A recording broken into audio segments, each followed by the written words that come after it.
कमल का फूल। बहुत समय पहले की बात है। एक गांव में एक नवयुवक रहता था। वह बहुत हृष्ट-पुष्ट और सुंदर था। उसके माता पिता दोनों मर चुके थे।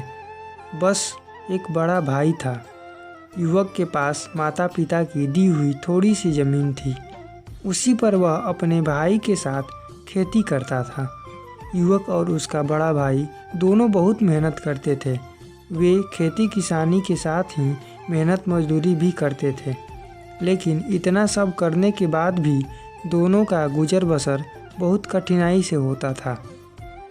एक बार युवक गांव के जमींदार के खेत में पानी दे रहा था।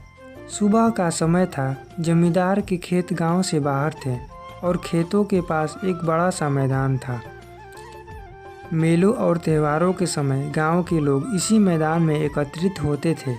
कभी कभी इस मैदान में बंजारे भी आते थे और अपने डेरे लगा लेते थे।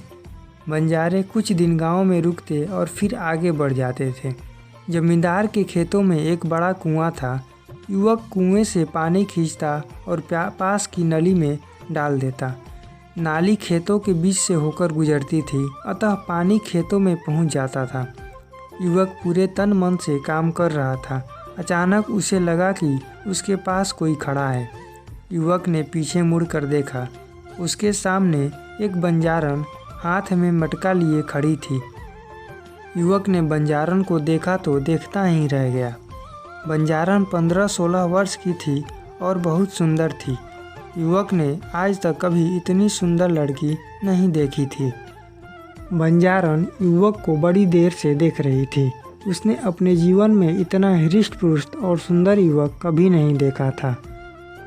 बंजारन युवक के पास पानी लेने गई थी, लेकिन वह उस पर इतना मुग्ध हो गई कि पानी मांगना भूल गई थी और उसे एकटक देखे जा रही थी। युवक ने बंजारों को अपनी ओर प्यार भरी नज़रों से एकटक घूरते हुए देखा तो घबरा गया। उसके हाथ से रस्सी छूट गई और बाल्टी सहित कुएं में जा गिरी।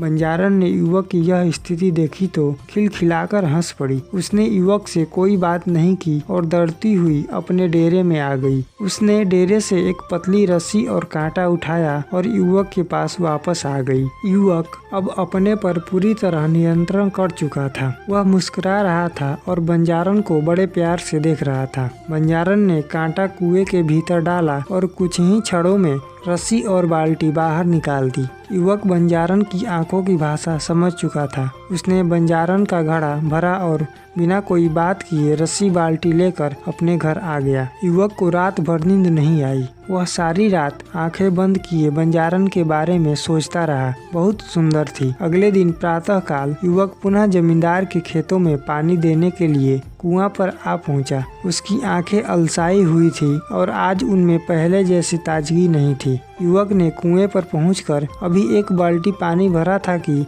बंजारन पुनः आ गई। ऐसा लगता था कि वह अपने डेरे के पास ही खड़ी उसी का राह देख रही थी। दोनों ने एक दूसरे को देखा और आंखों ही आंखों में बहुत सी बातें हो गई। युवक के मन की बात जानने के बाद बंजारन उसे अपने डेरे में ले आई और उसने अपने बापू से मिलाया। बंजारन का बापू बहुत लालची आदमी था। उसे जब यह मालूम हुआ कि युवक एक गरीब किसान है तो उसने उसके साथ बंजारन का विवाह करने से साफ मना कर दिया। लेकिन बंजारन की मां के बहुत समझाने पर वह इस शर्त पर अपनी बेटी का विवाह करने के लिए तैयार हुआ कि ग्रामीण युवक उसे 500 चांदी के सिक्के लाकर देगा।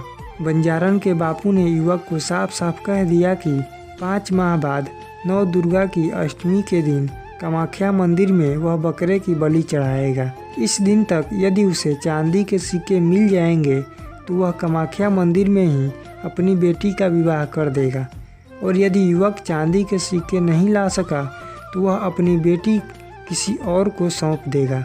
युवक ने बंजारन के बापू की शर्त मान ली। वह शरीर से हृष्ट-पुष्ट और मजबूत होने के साथ ही बड़ा साहसी भी था। उसे विश्वास था कि वह किसी तरह मेहनत मजदूरी करके चांदी के 500 सिक्के इकट्ठा कर लेगा। बंजारे 3 दिन गाँव में रुक कर चले गए। उनके साथ बंजारन भी चली गई। ग्रामीण युवक अपनी बंजारन को जाते हुए देखता रहा। बंजारन भी उसे बार बार मुड़ मुड़ कर देख रही थी। बंजारन के जाने के बाद युवक अपने घर आया। उसे 5 महीने में 500 चांदी के सिक्के कमाने थे। युवक ने बहुत सोच विचार किया। इतना धन उसे केवल जमींदार ही दे सकता था। अगले दिन युवक जमींदार की हवेली पहुंचा और उसने जमींदार को अपनी समस्या बताई। जमींदार ने उसकी बात बड़े ध्यान से सुनी। वह युवक को 100 सिक्के प्रति माह इस शर्त पर देने के लिए तैयार हो गया कि वह दिन रात जमींदार का काम करेगा और सभी तरह के काम करेगा। युवक ने जमींदार की बात मान ली और जमींदार की सेवा में लग गया। युवक बहुत मेहनती था।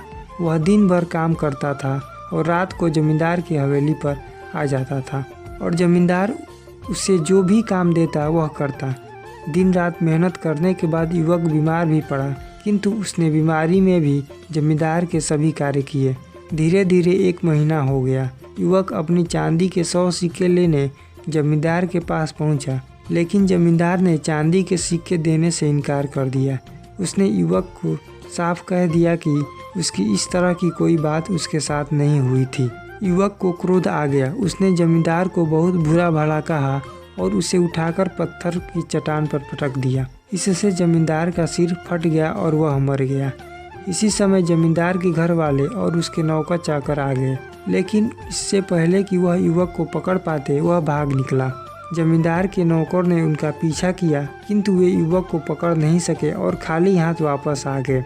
युवक भागता रहा और भागते भागते बंगाल आ पहुंचा।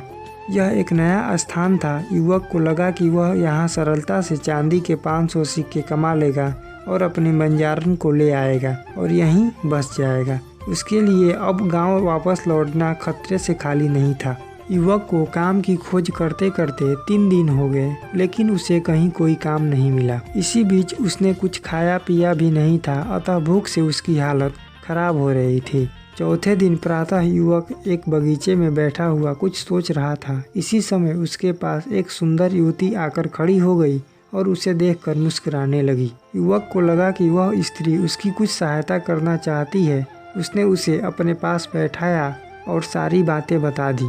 सुंदर स्त्री ने युवक की बातें बड़े ध्यान से सुनी। उसने उसे सभी प्रकार की सहायता करने का विश्वास दिलाया और अपने महल में ले आई। सुंदर स्त्री का महल बहुत बड़ा और आलीशान था। सुंदर स्त्री ने युवक को भोजन कराया और आराम करने के लिए एक शानदार बिस्तर दिया। युवक बहुत थका था, अतः भोजन करने के बाद उसे नींद आ गई। युवक कब तक सोता रहा इससे उसे पता नहीं चला, लेकिन जब उसकी आंखें खुली तब आधी रात हो चुकी थी। चंद्रमा का हल्का प्रकाश एक खिड़की से कमरे के भीतर आ रहा था। युवक उठकर खड़ा हो गया। उसने इधर उधर देखा। सुंदर स्त्री का कहीं पता नहीं था। युवक को बड़ा आश्चर्य हुआ। अचानक युवक के कानों में सुंदर स्त्री के गाने की आवाज़ टकराई। इस आवाज़ ने गजब का आकर्षण था। युवक को ऐसा लगा कि मस्ती भरा गीत गाकर वह उसे बुला रही है। युवक अपने पर नियंत्रण नहीं रख सका और आवाज़ की ओर बढ़ा। कुछ कदम चलने के बाद युवक ने देखा कि भरपूर श्रृंगार किए हुए सुंदर स्त्री आईने के सामने खड़ी अपनी रूप निहार रही है।